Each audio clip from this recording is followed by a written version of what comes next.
Hello रिया, बेटा निधि को निकले हुए 2 घंटे हो गए, लेकिन वो अभी तक घर नहीं पहुंची है। देखो वो फोन भी नहीं उठा रही है मेरा। अगर तुमसे उसकी कोई बात हो ना तो प्लीज मेरी बात करवा देना।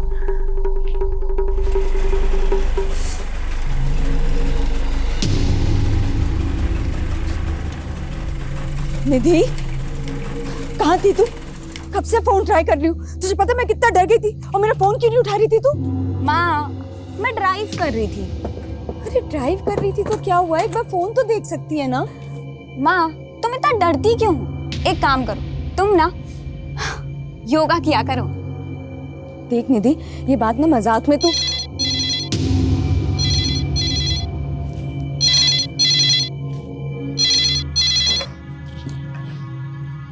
हेलो, कैसी हो मेरी जान?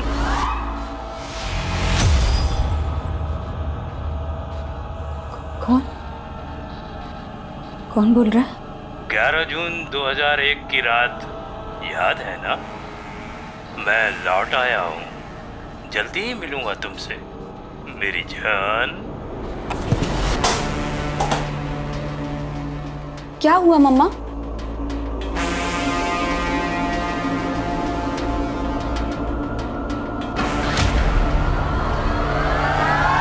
नमस्कार, मैं आशुतोष राणा क्राइम पेट्रोल के नए अध्याय शातिर क्रिमिनल्स में आप सभी का हार्दिक स्वागत करता हूं। दुनिया का शक्तिशाली से शक्तिशाली व्यक्ति अपने बीते हुए समय को बदल नहीं सकता। याद रखिए, हमारा अतीत हमारे साथ परछाई की तरह चलता है। हम लाख कोशिश कर लें मगर हम अपने अतीत को बदल नहीं सकते, उसे झुठला नहीं सकते। वक्त का पहिया रीमा को भी उस मकाम पर ले आया था जहां उसका खौफनाक अतीत उसके सामने सुरसा की भांति मुंह खोले हुए खड़ा था, और अतीत की यह दस्तक रीमा की जिंदगी पर कहर डालने वाली थी।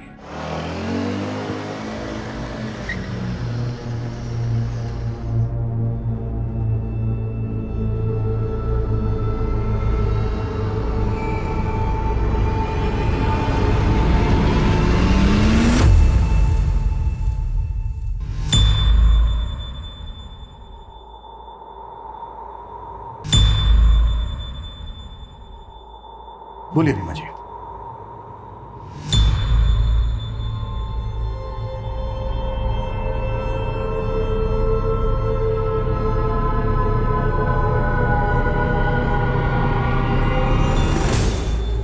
रीमा जी, अगर आप कंफर्टेबल नहीं हैं तो इट्स ओके, हम फिर किसी दिन बात कर सकते हैं। सर, मेरी माँ का रेप हुआ था 18 साल पहले।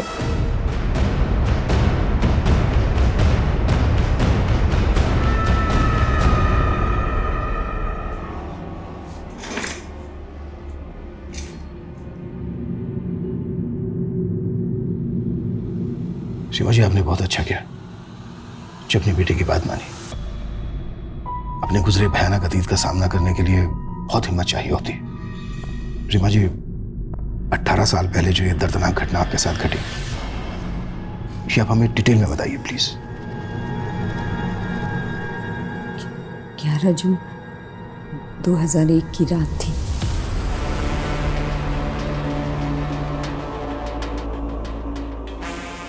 रीमा,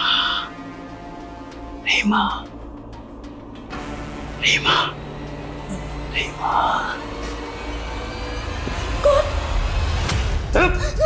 आवाज नहीं। कौन है?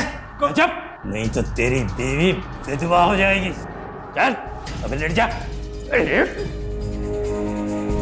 बांध इसे। जरा कस के बांध, खोले नहीं।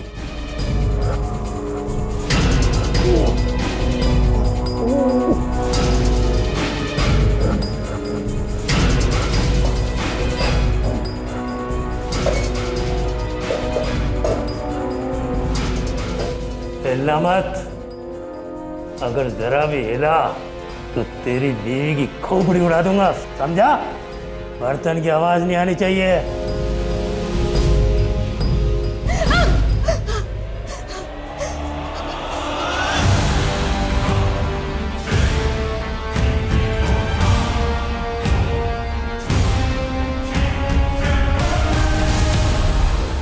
उस घटना के 18 साल के बाद उस आदमी ने अचानक से कॉल किया अब आपको? जी रीमा जी, जब ये घटना घटी आपके साथ, उस वक्त आपने पुलिस कंप्लेन तो की ही होगी। जी, प्रतापनगर थाने में करवाई थी। तब इंस्पेक्टर मुकेश राठौर इंचार्ज थे। प्रतापनगर पुलिस स्टेशन से कांटेक्ट करो। सर,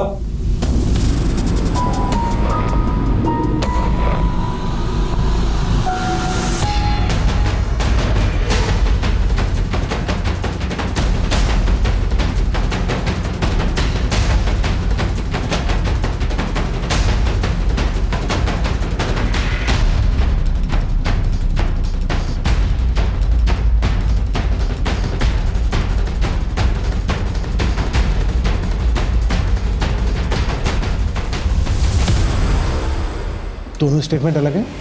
मतलब?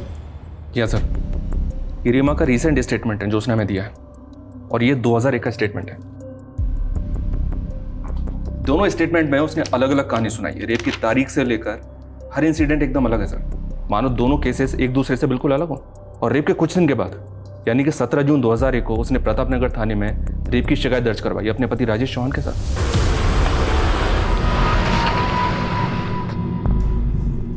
बोलिए रीमा जी, डरिए मत।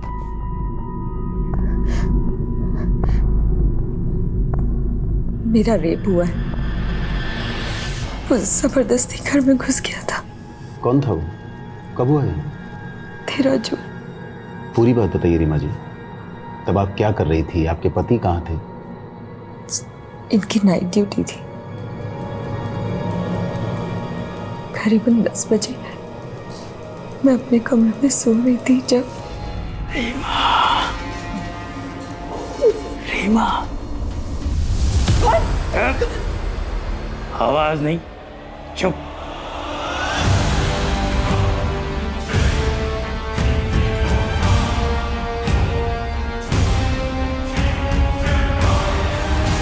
आप घर कब लौटे? करीब 1:30-2 बजे जब मैं घर आया तो ओए! ओए! ओए! ओए, रुक साले! ओए! एक मिनट। रेप 13 जून को हुआ और आप लोग रिपोर्ट लिखवाने अब आए? मैं बहुत डर गई थी। गलती रीमा की नहीं है सर। हमारी सोसाइटी ही ऐसी है जहां पर रेपिस्ट से ज्यादा रेप के विक्टिम को ताने सहने पड़ते हैं। ये 18 साल पुरानी बात है। माना इतने टाइम में आदमी काफ़ी सारी चीज़ें भूल जाता है, लेकिन रेप के वक्त रीमा का पति रीमा के साथ था या नहीं, ये वो कैसे भूल सकती है? सवाल ये उठता है मिश्रा कि 18 साल पहले जो रीमा ने स्टेटमेंट दिया था वो गलत था या अब जो हमें दिया है वो गलत है? हमें दोनों स्टेटमेंट वेरीफाई करने होंगे। सर, रीमा चौहान के कॉल रिकॉर्ड्स आ गए। रीमा को उस रात 11 बजे साउथ दिल्ली के लैंडलाइन से कॉल आया था। दिल्ली पुलिस से कांटेक्ट करो, पता करो वो आदमी कौन था जिसने कॉल किया था।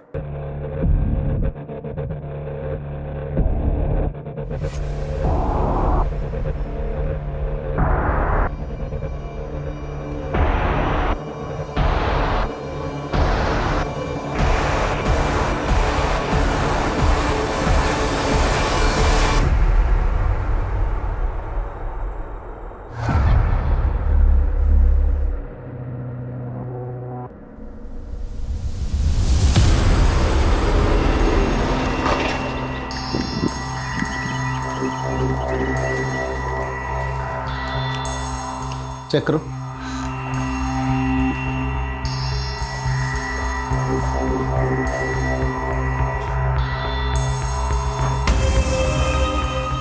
उसने यहाँ मेरे साथ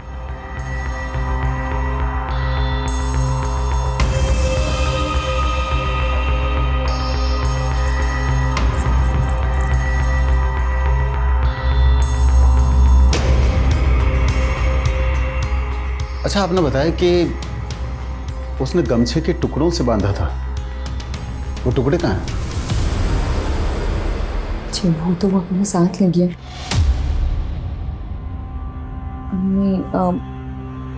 नहीं शायद एक मिनट सर, यहाँ शायद।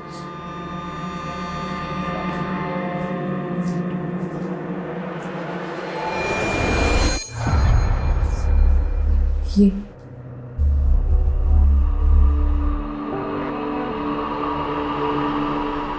रीमा के मेडिकल एग्जामिनेशन में ऐसा कोई सॉलिड एविडेंस नहीं मिला जिससे प्रूव हो सके कि रीमा का रेप हुआ है। क्या रेप के कुछ दिन बाद एग्जामिनेशन हुआ इसलिए? मे बी, लेकिन एक कारण ये भी है कि रेप होने के बाद रीमा अपने पति राजेश के साथ सेक्सुअली एक्टिव थी। क्या? हाँ, क्योंकि प्राइवेट पार्ट पर जो मार्क्स मिले हैं वो एक पैशनेट सेक्स की वजह से भी हो सकते हैं। ये तो रीमा ने खुद ही अपना केस कमजोर कर लिया।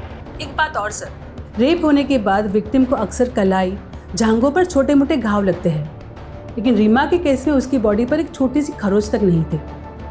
इट्स स्ट्रेंज, क्या रीमा ने बिल्कुल भी रेजिस्ट नहीं किया होगा?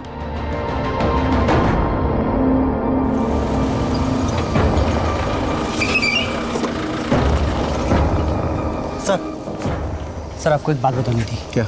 रीमा का जहाँ रेप हुआ था उस जगह 11 जून को चोरी की 3 वारदातें हुई थी। रीमा की केस से कोई कनेक्शन लगता है? सर चोर की कदकाठी रीमा के रेपिस्ट से मेल खाती है, और एक विटनेस का कहना है कि उस चोर ने गमछा भी पहन रखा था। चोरियां हुई 11 जून को और रेप हुआ 13 जून को। हो सकता है दोनों क्राइम एक ही आदमी ने किए हों। लेकिन सर जहाँ चोरी हुई वहाँ रेप की कोई वारदात नहीं हुई, और जहाँ रेप हुआ यानी कि रीमा के घर, वहाँ चोरी नहीं हुई। सर मुझे दोनों केसेस अलग अलग ही लग रहे हैं। सर 2001 में भी इन्वेस्टिगेटिंग टीम को इस बात का शक था कि रीमा उनसे कुछ छुपा रही थी। उसके कैरेक्टर पे भी सवाल उठे थे। शनि अफेयर। तो क्या ये रेप का नाटक अफेयर को कवर करने की वजह से था? अगर ऐसा था तो फिर इतने सालों बाद वही नाटक करने के पीछे क्या वजह हो सकती है?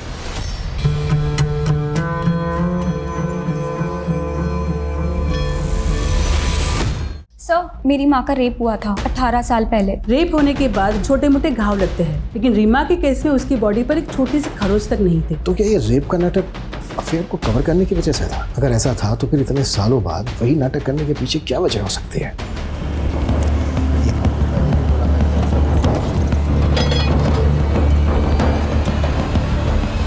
सर आप हम लोगों पर ही शक कर रहे हैं। मेरी बीवी के साथ गलत हुआ सर, और आप लोग। राजेश, मैं तुम्हारा फ्रस्ट्रेशन समझता हूँ, पर सवाल खड़े हो रहे हैं। तुमने एफआईआर फाइल करने में देरी की। सर मैंने बताया था ना कि रीमा डरी हुई थी। यही नहीं, रीमा का रेप होने के बाद भी तुम और रीमा सेक्सुअली एक्टिव थे।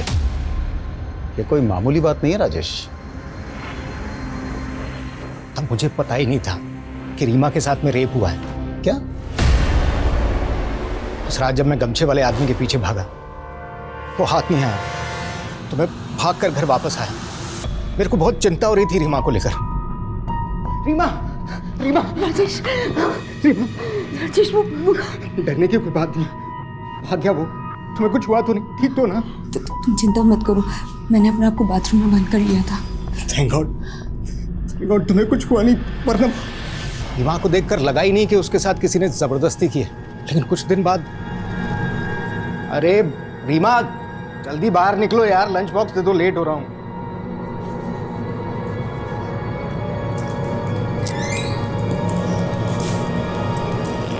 क्या हुआ? नहीं बस वो थोड़ी सी कमजोरी है। झूठ मत बोलो, कल भी बोला था ना तुम्हें कि डॉक्टर के चलो। एक दिन और देख लेते, फिर पक्का चली जाऊंगी। इस पेन को इग्नोर करने से काम नहीं चलेगा। आज शाम को चलते हैं तुम्हारे डॉक्टर मित्तल के। मैं जल्दी आ जाऊंगा, तुम बस तैयार रहना। डॉक्टर मित्तल गायनोकोलॉजिस्ट हैं। उन्होंने मुझे बताया कि रीमा के साथ मैंने घर आते ही सीधे सीधे रीमा से पूछ लिया।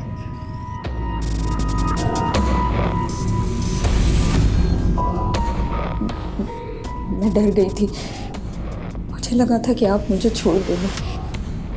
इतना भी भरोसा नहीं था मुझ पर। भूल हो गई। अरे भूल तुम्हारी नहीं है, तुम्हारे साथ गलत हुआ है। उस कमीने को तो छोड़ूंगा नहीं मैं। रीमा, हम पुलिस के पास जाएंगे। पुलिस? हाँ रीमा, हमें पुलिस के पास जाना ही होगा। अच्छा, ये गमछे वाला आदमी कौन हो सकता है? विपिन, विपिन सोनी हो सकता है सर। वो और रीमा कॉलेज में एक साथ थे। 1 साल पहले उसकी इसी शहर में नौकरी लग गई। मुझे पता चला कि मेरी गैर हाजिरी में अक्सर पुरानी दोस्ती के नाम पर वो रीमा से मिलने आता है।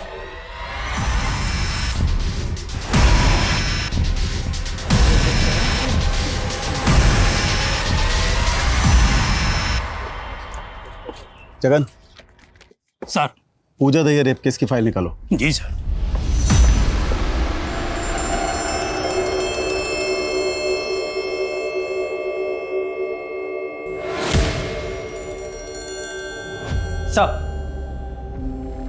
सर मैंने पता किया है, राजेश की गैर हाजिरी में जो आदमी रीमा से मिलने आता था वो विपिन ही है। याद रखिए रीमा जी, पुलिस को गुमराह करना भी एक जुर्म है। आप क्या कह रहे हैं, मैं कुछ समझ नहीं पा रही। मैं समझाता हूँ। सालों पहले पूजा दहिया नाम की औरत का केस अखबारों की सुर्खियां बना था। आपने नाम जरूर सुना होगा। जी नाम तो सुना हुआ है। बिल्कुल आपसे मिलता जुलता केस है। आप ही की तरह उसके घर में भी मुंह पर एक गमछा बांधकर एक आदमी घुसाया था। आप ही की तरह उसके साथ जबरदस्ती की। कहना क्या चाहते हैं? यही कि आपने इसी बात का फायदा उठाया। जब आपके पति राजेश ने विपिन को घर से भागते हुए देखा तो आप डर गई और आपने पूजा दहिया की कहानी को अपनी कहानी से जोड़ दिया। राजेश प्लीज समझाइए इन्हें। आप समझिए मिस रीमा चौहान, आपके पड़ोसी ने कंफर्म किया है कि आपका दोस्त आपसे मिलने अक्सर आपके घर आता था। आपके पति ने भी कंफर्म किया है कि उनकी गैर हाजिरी में आपका दोस्त विपिन अक्सर घर आता था। और इन्वेस्टिगेशन वहीं रोक दी गई। पुलिस ने रीमा को वार्निंग देकर केस क्लोज कर दिया। यानी विपिन सोनी से पुलिस ने बात की नहीं, जिसके साथ रीमा का अफेयर होने का शक था।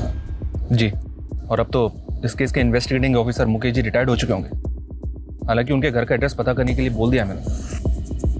कहानी है कि लेकिन सब अपना अपना वर्जन सुना रहे हैं और अपने वर्जन में हर कोई सही होता है। रीमा से एक बार और मिलते हैं, देखते हो इस बार क्या कहानी सुनाती है।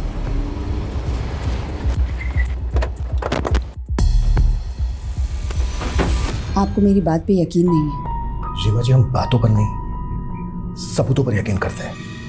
और आपकी कहानी में तो कई कहानी मिली हुई है। 18 साल पहले आपने कुछ और कहा था, आपके पति ने कुछ और कहा था, और अब आप हमें कुछ और कहानी सुना रही है। बेटा, शायद आपकी मदर आपके सामने कंफर्टेबल नहीं है, सो प्लीज। निधि तो रुक।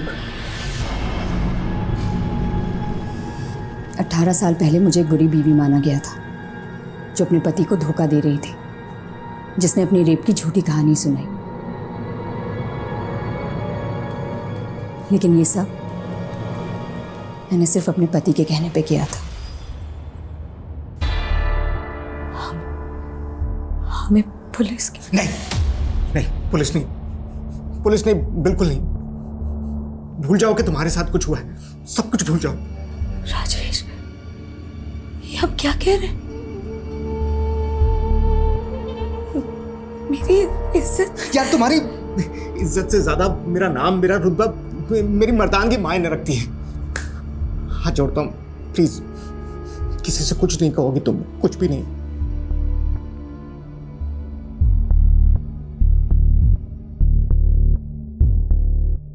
रीमा, ये इंजरीज नॉर्मल नहीं है। बताओ मुझे क्या हुआ है? कुछ भी। रीमा, तुम कुछ छुपा रही हो ना? आप क्यों जिद कर रही हैं?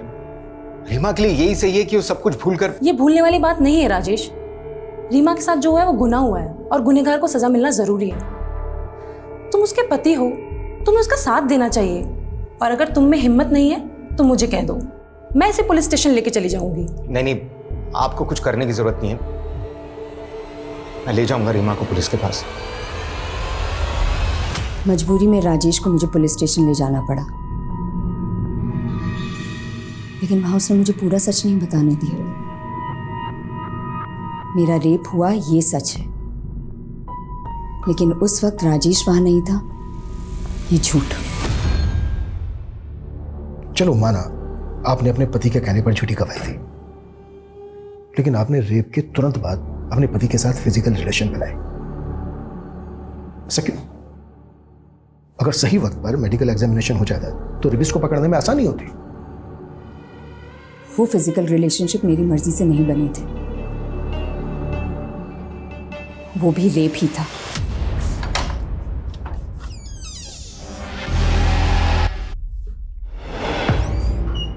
शराब पी कर आए हैं? हाँ, आया हूँ पी के। तो दूर हटिए, बहुत बदबू आ रही है आपको। कभी मेरे में से बदबू आती है तुझे, हैं? और उस कमीने के शरीर से क्या खुशबू आ रही थी तेरे को, हैं? मुझे छोटी दर्द हो रहा है मुझे। मैं भी कर सकता हूँ ऐसा जंगली वाला प्यार, करके दिखाऊंगा आज तुझे, बताऊं कि कितना बड़ा मर्दून है। राजेश प्लीज प्लीज, राजेश छोड़िए मुझे। उस आदमी ने तो सिर्फ मेरे शरीर को दर्द दिया था, लेकिन राजेश। और जब आप डॉक्टर से मिली तो आपने डॉक्टर को अपना सारा सच बता दिया। कुछ सोचा नहीं था सर, बस जिसने थोड़ी सी हमदर्दी दिखाई उसके सामने दिल खोल के रख दिया। तो जो आपके पति ने दिखाया पुलिस ने उसी को सच मान लिया और आपका सच सामने ही नहीं आया। आता कैसे? पुलिस ने ना कभी डॉक्टर ना कभी विपिन से कोई बात की। विपिन कभी आपसे मिलने आया था? नहीं, विपिन पे बहुत प्रेशर बन गया था, इसलिए वो शहर छोड़ के चला गया था। लेकिन आपके पड़ोसियों ने तो उस वक्त बयान दिया था कि आपका रेप होने के बाद विपिन आपसे मिलने आया था। ये भी राजेश की चाल थी। विपिन अच्छा लड़का था, हंसमुख था। राजेश ने कहा था कि वो विपिन को मेरे पास भेजेगा ताकि मेरा मन बहल जाए, पर बाद में समझ आया ये सिर्फ राजेश का प्लान था ताकि सबकी नजरों में मैं झूठी बन जाऊं। और वही हुआ। एक रेप विक्टिम से ना सोसाइटी यही एक्सपेक्ट करती है कि वो मजबूर दिखे, दुखियारी दिखे। अगर वो थोड़ा सा हंस ले, नॉर्मल जीने की कोशिश करे तो पता नहीं क्या चुप जाता है लोगों को। पूजा दहिया को जानती हैं आप? पहले आप ही के इलाके में रहती थी। उसके घर में भी एक आदमी ठीक आप ही के घर की तरह चेहरे पर गमछा बांध के घुस गया था। जी, मैंने सुना तो था कि पूजा दहिया के केस में किसी को अरेस्ट किया गया। पूजा दहिया का केस स्टडी किया था तुमने? जी सर, और मुझे ऐसा लग रहा है कि पूजा दहिया और रीमा चौहान का केस आपस में कनेक्टेड है। तो क्या उस आदमी ने पूजा दहिया से भी कांटेक्ट किया होगा? इतने सालों के बाद वो अपने विक्टिम को कॉल क्यों करेगा? यह केस पुलिस के सामने एक चुनौती बन के खड़ा था। वारदात एक थी, लेकिन कहानियां अलग अलग। क्या राजेश ने अपने स्वार्थ के लिए झूठ का जाल बुना था, या पीड़ित नजर आ रही रीमा सबकी नजरों में धूल झोंक रही थी? अगर यह खेल रीमा का रचाया हुआ था तो आखिर इसके पीछे उसका इरादा क्या था? और यह पूजा दहिया, ये कौन थी जिसका जिक्र छेड़ा गया था? क्या थी पूजा की कहानी?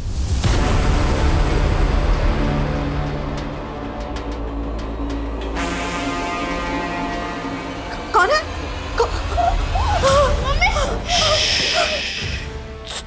चुप, कोई आवाज नहीं। कौन हो तुम? अंदर कैसे है? नहीं। चुपचाप रहना, कोई आवाज नहीं करना, यहीं बैठा रहे।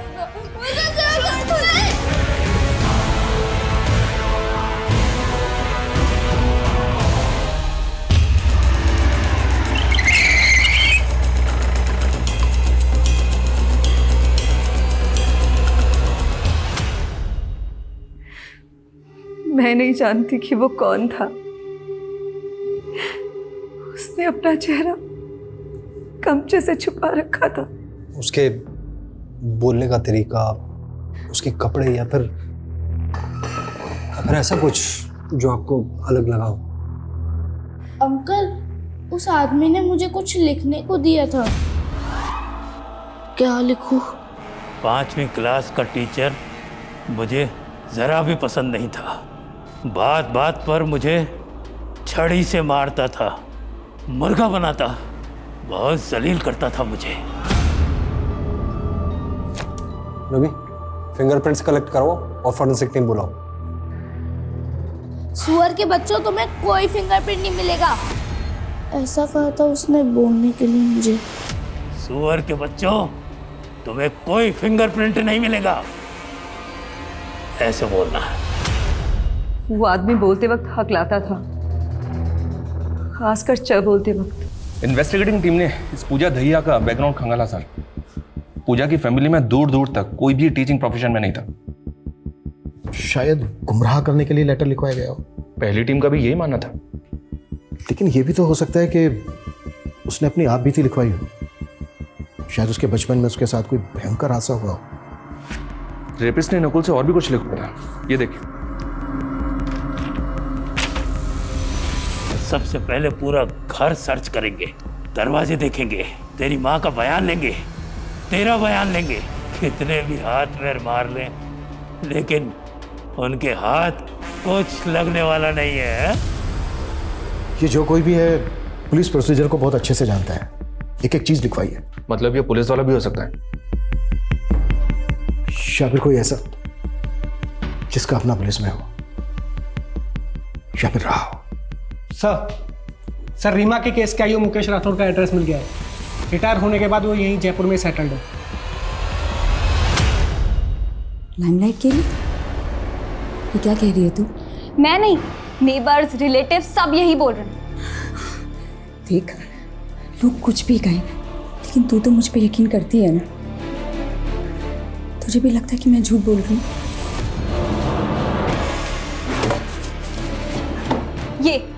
ये पापा की डायरी है ना, इसमें भी यही लिखा है कि आप अटेंशन पाने के लिए कुछ भी कर सकती हो। लो पढ़ो।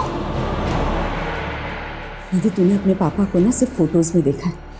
या फोटोज में लोगों की सोच, उनकी नीयत के बारे में कुछ पता नहीं चलता बेटा। बच्चा गिरा दो? क्यों? क्योंकि ये मेरा नहीं है, उस कमीने का है। कितनी बार आपको बताऊंगी कि ये हमारा बच्चा है। ये मुझसे बेहतर और कौन जान सकता है? अरे मुझे कुछ नहीं पता, गिरा दे ये बच्चा, हम दूसरा कर लेंगे। बहुत कोशिश की तेरे पापा ने मेरा अबॉर्शन कराने के लिए, लेकिन कोई डॉक्टर राजी नहीं हुआ। एक दिन तो तेरे पापा ने मुझे सीढ़ी से धक्का तक दे दिया था।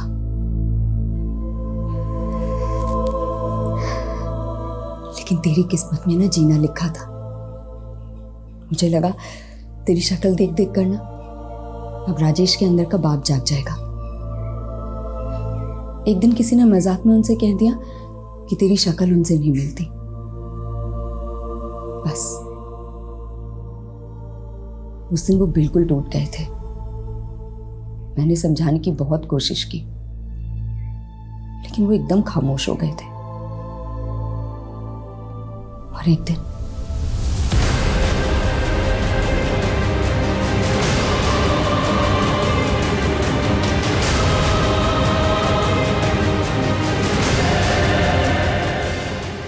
बदचलन, चालू, बेहया, न जाने क्या क्या कहा लोगों ने मुझे। मन तो किया कि मैं भी राजेश की तरह,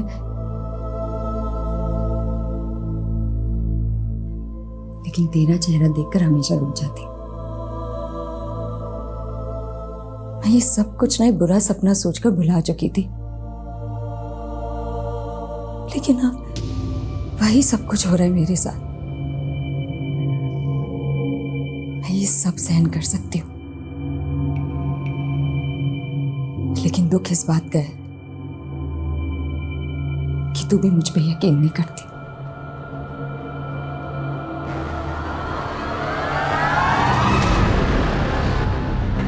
रीमा चौहान वाला केस?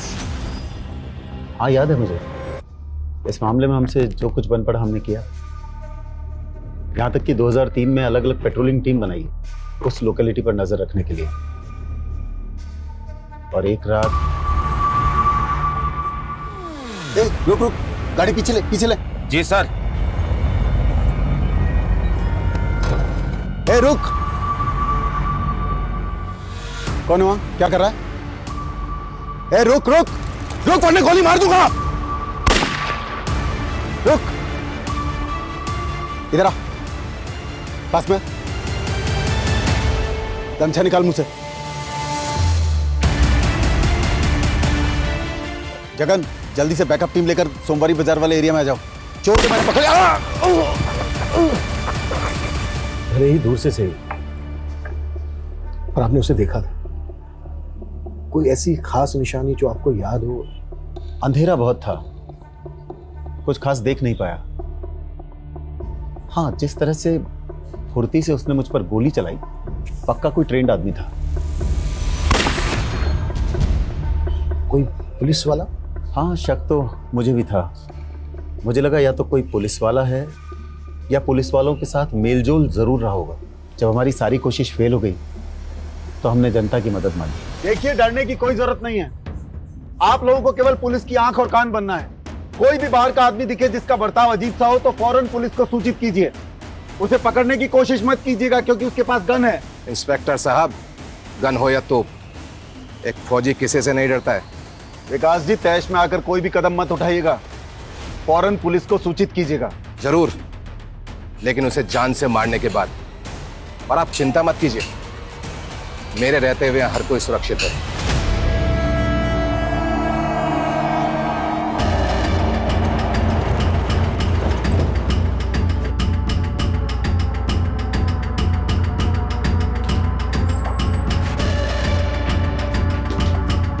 साइड में हटिए आप लोग। पीछे हटिए, पीछे रहिए।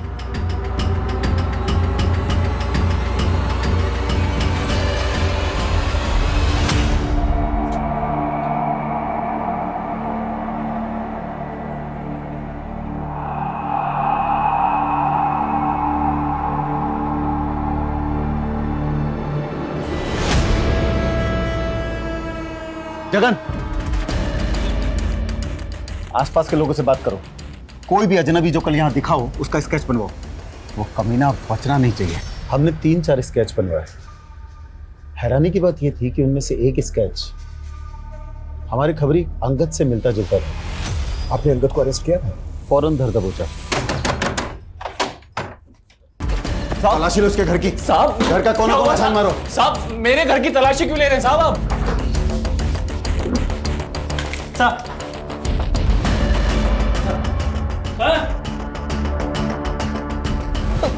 ये घड़ी, ये ज्वेलरी, ये कन कहां से आए सामान तेरे पास? ये सब उन्हीं का है ना जिनका रेप हुआ है? साहब, मैं सच कह रहा हूँ साहब, मुझे कुछ नहीं पता। मैं महीने में ठीक से 10 दिन भी घर पे नहीं रहता हूँ साहब, तो मुझे पता नहीं है सामान कहाँ से आया। तू ऐसे नहीं उगलेगा। ले चलो इसे थाने। तो फिर अंगद को आपने रीमा के केस से कनेक्ट क्यों कैसे करते? एक तो अंगद ने कभी अपना जुर्म कबूल नहीं किया, दूसरे रीमा तब तक अपनी बेटी के साथ शहर छोड़कर जा चुकी थी। हाँ, इस बात का सुकून है कि मेरे ट्रांसफर होने से पहले ये केस क्लोज हो गया।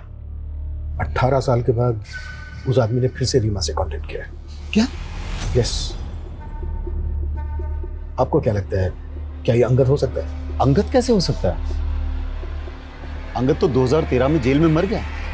दिल का दौरा पड़ा था उसे। सर, अंगद को मरे हुए पूरे 6 साल हो चुके हैं। ये रीमा चौहान ये सब नाटक पब्लिसिटी के लिए कर रही है फॉर श्योर। कैसी पब्लिसिटी? क्या मिलेगा उसको पब्लिसिटी का? एक बार को अपने बारे में ना सही, पर कम से कम अपनी बेटी के बारे में तो सोचो।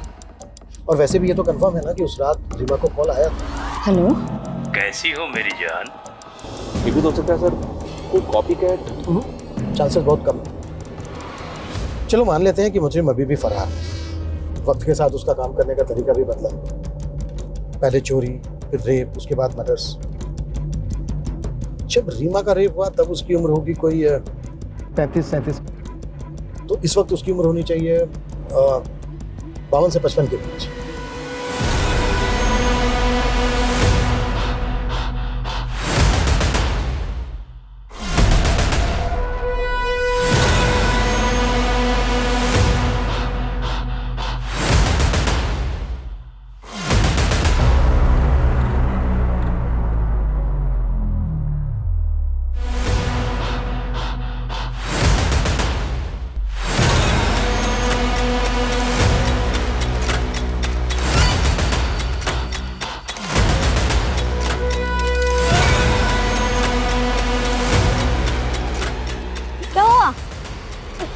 आप रो क्यों रहे हो?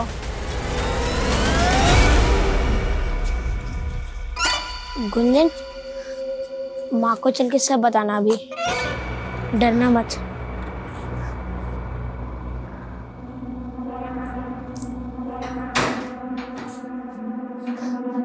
आ गए तुम लोग खेलकर? आ जाओ, भूख लगी होगी है ना?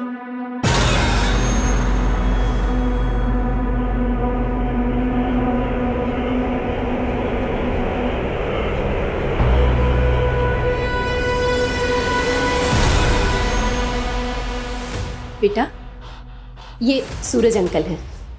अब हम लोग के साथ ही रहेंगे। नमस्ते करो।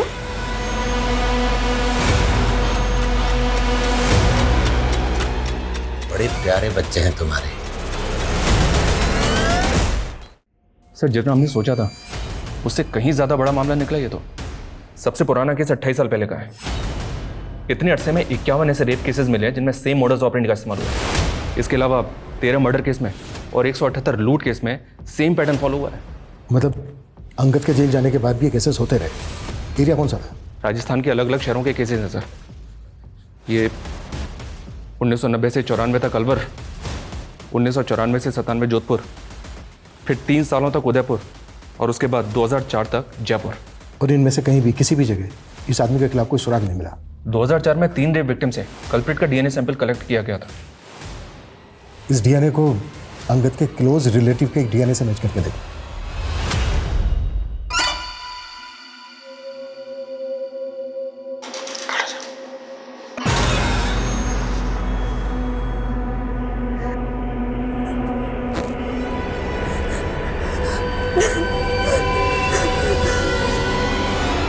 ये अंकल बहुत गंदे हैं,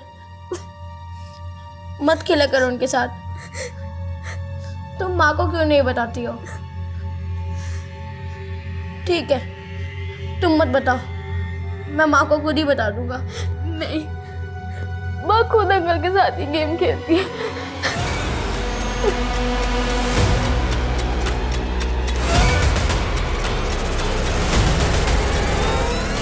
सर डीएनए सैंपल अंगद के भाई से मैच नहीं हुआ। बेचारा अंगद पूरी जिंदगी जेल में खत्म हो गई। एनीवे, डीएनए सैंपल है हमारे पास। एक काम करो, जितने भी मॉलेस्टर रेपिस्ट हैं उनके डीएनए से मैच करो। Okay sir.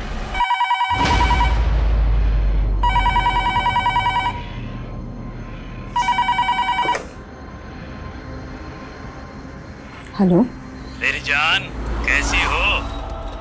बहुत दुख हुआ जानकर कि तुम्हारी बात पर कोई यकीन नहीं कर रहा। बकवास बंद करो और हिम्मत है ना तो सामने आओ। तुम कायर हो तुम।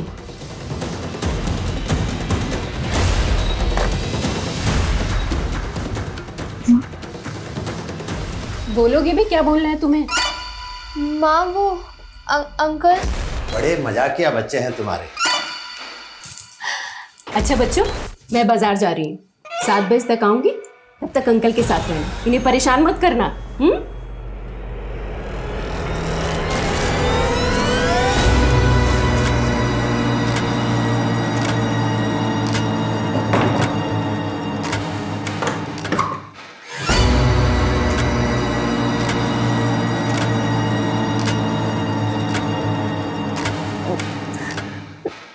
आज तू नहीं, आज तेरे साथ गेम खेलूंगा। चल। सर डीएनए अलवर के कैदी से पार्टली मैच हो रहा है, लेकिन इसकी उम्र तो 30 साल है। फिर ये वो नहीं हो सकता। आई थिंक उस आदमी को ट्रेस करने के लिए हमें किसी एक्सपर्ट की मदद लेनी होगी। देखिए, ये डीएनए पार्टली मैच हो रहा है, यानी ये कैदी उस खूनी का रिश्तेदार हो सकता है। एक्चुअली हमें इस कैदी के मदर और फादर के सभी रिलेटिव्स की एक लिस्ट बनानी होगी और सबका डीएनए मैच कराना होगा। लेकिन पुलिस हताश नहीं हुई, डटी रही और कई महीनों की कड़ी मेहनत के बाद डीएनए एनालिसिस के जरिए 2300 लोगों को शॉर्टलिस्ट किया गया। लेकिन अब भी मंजिल बहुत दूर थी। इन्हीं 2300 लोगों में एक वो अपराधी भी था जिसकी तलाश पुलिस को लगभग 30 सालों से थी। करीब 1 साल गुजर गया, तब जाकर सुरंग के आखिरी छोर पर रोशनी की किरण दिखाई दी। सर लोकेशन हिस्ट्री और रिपोर्ट्स के अकॉर्डिंग हमारे पास अब एक सस्पेक्ट है और वो ये है। माय गॉड, ये वो 30 सालों तक पुलिस की आंखों में धूल झोंकता रहा। इसको आज ही धर लेते हैं। नहीं, we have to be very careful. इसको बचने का एक भी मौका नहीं देंगे। पहले इसके खिलाफ सबूत इकट्ठा करेंगे, फिर तब बचेंगे साले को।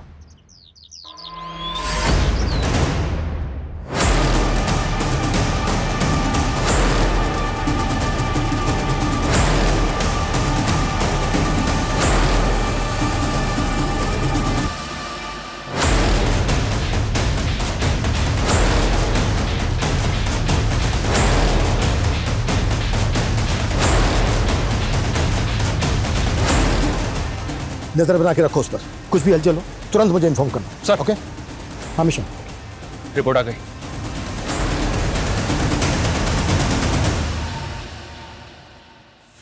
अब सही वक्त है, आता है साले।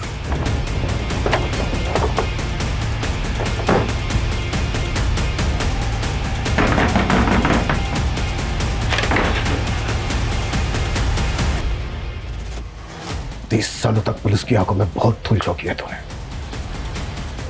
Now you are an arrest, ex policeman Jagan Shekhar.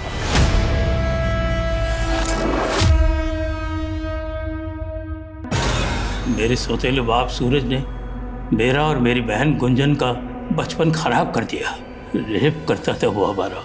तेरे साथ गलत हुआ, इसलिए तो दूसरों के साथ भी गलत कर रहा था। बचपन में जो मेरे साथ हुआ, उस सदमे से उभरने के लिए मैंने छोटी छोटी चोरियां करना शुरू कर दिया। उसके बाद लोगों के घरों में घुसकर कुछ चीज़ें ले आता, फिर घरों में घुसकर सिक्के चुरा लाया। और ये काम मैंने पुलिस में आने के बाद भी चालू रखा। रेप करना कब से शुरू किया? 2000 से।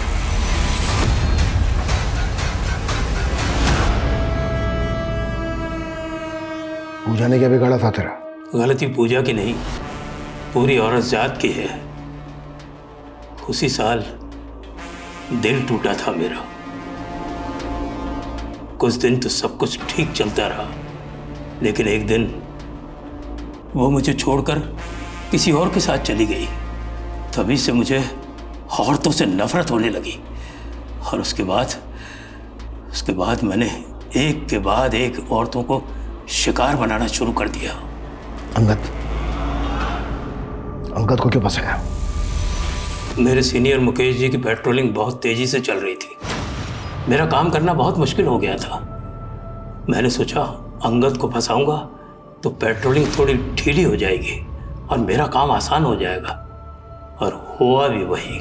इतने सालों के बाद रीमा को कॉल क्यों किया? मैंने नया सोशल मीडिया का इस्तेमाल करना शुरू किया था और एक दिन उसी पर मुझे रीमा दिखी। मैंने उसका पीछा किया और मैंने उसका टेलीफोन नंबर उसके पड़ोसी से ले लिया। मैं सिर्फ उसे डराना चाहता था, क्योंकि कोई भी औरत मेरी आवाज़ सुनकर कांप उठे, ये ख्याल आते ही मुझे बहुत मजा आता है।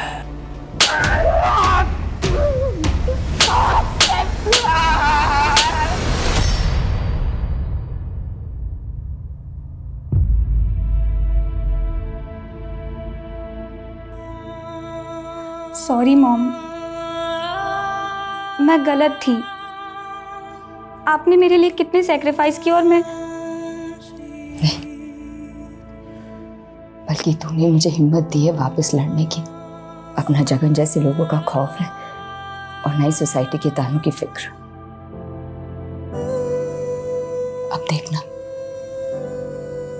मैं अपनी बाकी की जिंदगी ना एकदम बेखौफ जीऊंगी।